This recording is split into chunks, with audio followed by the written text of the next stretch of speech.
Bienvenue sur pokerstrategy.com, votre école professionnelle de poker. Dans cette vidéo, vous allez découvrir comment évaluer votre main une fois le flop retourné. À quelle catégorie de main appartient-elle? Quelle est sa force? Étant donné que sur le flop, 3 des 5 cartes communes sont maintenant connues, il s'agit du tour d'enchère le plus important. C'est à ce stade du coup que vous décidez si vous avez une main jouable et le cas échéant, comment vous allez la jouer. Beaucoup d'erreurs sont généralement commises à ce stade du coup, étant donné que de nombreux joueurs surévaluent leur main ou ne savent tout simplement pas la lire. Ceci est tout à votre avantage, car vous allez pouvoir exploiter ces erreurs à partir du moment où vous jouez vous-même votre main correctement. Sur le flop, la main d'un joueur appartient à l'une des catégories suivantes. Les mains faites, une paire ou mieux, qui n'a pas forcément besoin de s'améliorer. Les mains incomplètes, tirage. Une main qui est encore incomplète, c'est-à-dire qu'il lui manque une carte commune favorable pour se convertir en une bonne main. Les mains sans valeur ou main poubelle. Une main qui ne vaut pas grand-chose et qui a peu de chances de se convertir en une bonne main faite. Nous allons tout d'abord nous intéresser aux mains faites. Une main faite est une main qui possède une valeur intrinsèque et qui peut tout à fait faire remporter le coup, même sans amélioration. Il existe deux types de mains faites. Les monsters. On appelle ainsi toutes les mains correspondant à double paire ou mieux. Voyons quelques exemples. Vous avez ici roi-valet suited sur un flop contenant 2 valets supplémentaires, ce qui vous donne un brelan. Comme vous le constatez, 2 des 3 cartes formant le brelan se trouvent sur la table. On parle alors de trips. Autre exemple de brelan. Vous avez cette fois 2 9 en main, et un troisième 9 tombe au flop. Lorsque 2 des 3 cartes appartiennent à votre main de départ, on appelle cela un 7. Les 7 sont encore plus forts que les trips, du fait qu'une seule carte se trouve sur la table et que votre main est donc mieux dissimulée. On parle également de monster quand on a touché une double paire, comme dans cet exemple. Tenez cependant bien compte du fait que pour qu'il s'agisse réellement d'une monster, chacune de vos 2 cartes doit former une paire en combinaison avec une carte du tableau. Si l'on échangeait ici le roi de carreau contre l'as de carreau, il ne s'agirait plus d'une monster.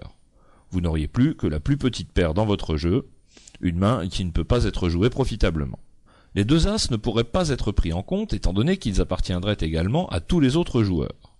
Dans l'exemple suivant, nous touchons 3 cœurs supplémentaires au flop alors que nous avons roi-dame à cœur.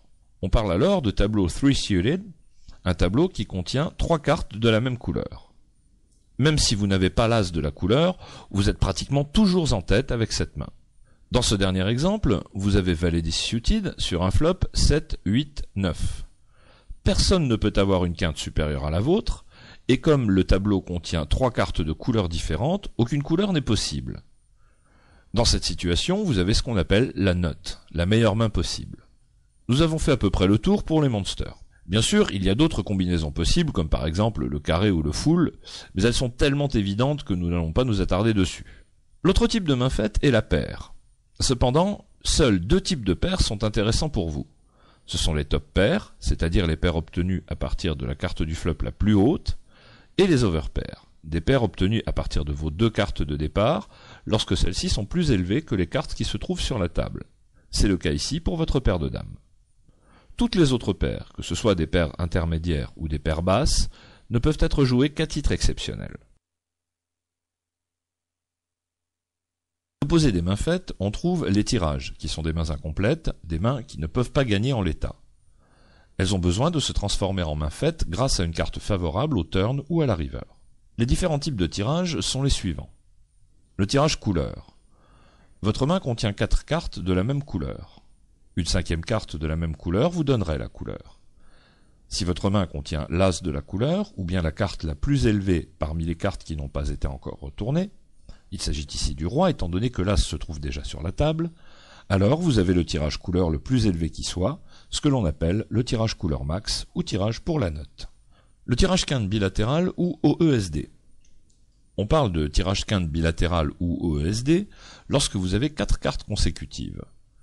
OESD vient de l'anglais Open-Ended Straight Draw.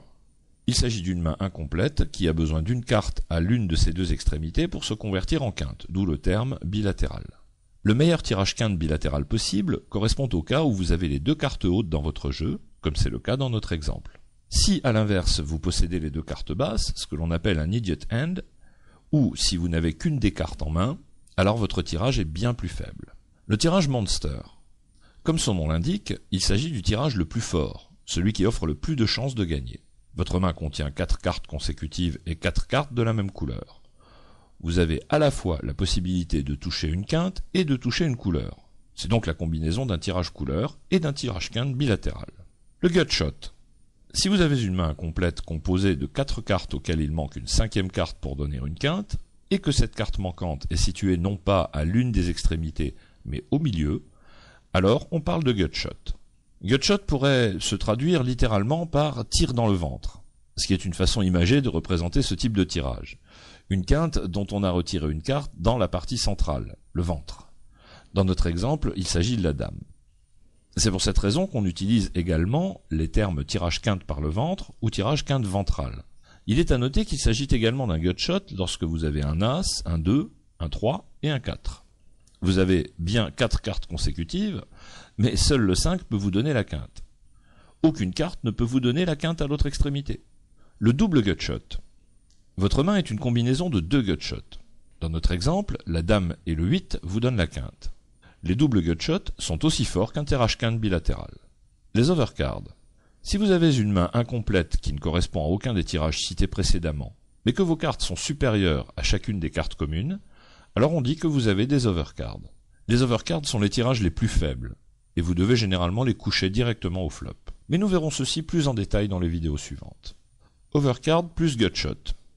Pris indépendamment, ces deux tirages ne valent pas grand-chose. Mais si on les combine, alors ils gagnent énormément en force. Dans notre exemple, chaque dame ou roi vous donne une top paire et chaque valet une quinte. Ce sont au total 10 cartes qui peuvent vous donner une bonne main. Toutes les autres mains, qui ne représentent ni un tirage ni une main faite, sont des mains sans valeur. Avec ces mains, vous devriez vous coucher directement au flop. Cette vidéo vous a appris comment évaluer vos mains une fois que les 3 cartes du flop ont été retournées. Si vous êtes capable d'identifier correctement les différentes mains et d'adapter votre jeu en conséquence, vous possédez alors un avantage considérable sur la plupart des adversaires rencontrés aux micro-limites.